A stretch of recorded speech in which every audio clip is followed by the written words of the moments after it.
alokasi dana otsus dari aspek presentasi tadi, ya, 67 31% Papua dan 32,69 Papua Barat, ya. Saya pikir sudah dirincikan variabel berdasarkan PP. Tapi yang perlu saya tegaskan kembali lagi untuk menjadi perhatian, luas wilayah yang sudah dimasukkan di sini itu benar-benar harus dihitung secara baik, Pak. Karena luas wilayah di Papua itu lebih besar ketimbang Papua Barat. Jadi kalau presentasinya 67,31%, saya pikir ini menjadi pertanyaan kami juga, termasuk dengan misalnya jumlah penduduk. Nah, apalagi di sini ada kriteria di A itu jumlah penduduk orang asli Papua. Ini harus perlu dihitung dengan baik sehingga nanti pada saat membagi presentasi alokasi otsus itu benar-benar bisa mengakomodir, ya, penyebaran jumlah penduduk termasuk juga aspek luas wilayah yang menjadi perhatian kita. Kemudian yang kedua terkait dengan DTI, ya. DTI ini kan sudah selama kurang lebih 20 tahun, ya, itu jadi perdebatan antara provinsi dan kabupaten kota. Sehingga saya lihat di dalam presentasi perkembangan tadi, ya, ada di situ mengalokasikan DTI antara provinsi dan kabupaten kota berdasarkan berlandaskan berita acara kesepakatan, Pak. Nah, berita acara kesepakatan ini perlu dikawal dengan baik, Pak.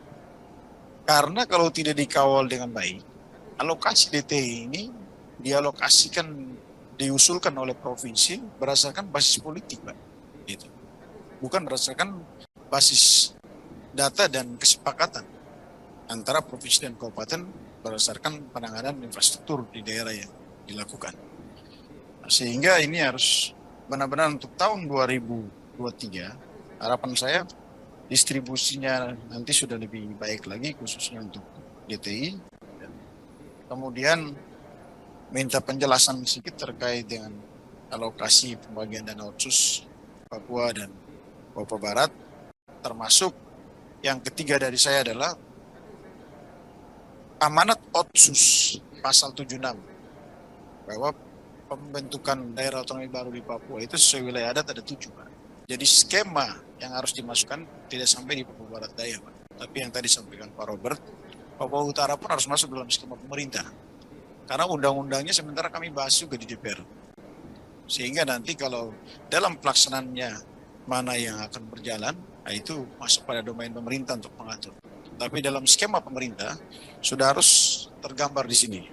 Sehingga nanti pada saat pembagian ketika peresmian provinsi itu dilakukan ke depan, benar-benar 7 provinsi di Papua yang direncanakan berdasarkan amanat otsus itu sudah bisa dilakukan oleh pemerintah berdasarkan undang-undang yang ditetapkan oleh DPR terkait pembentukan daerah otonomi baru di Papua.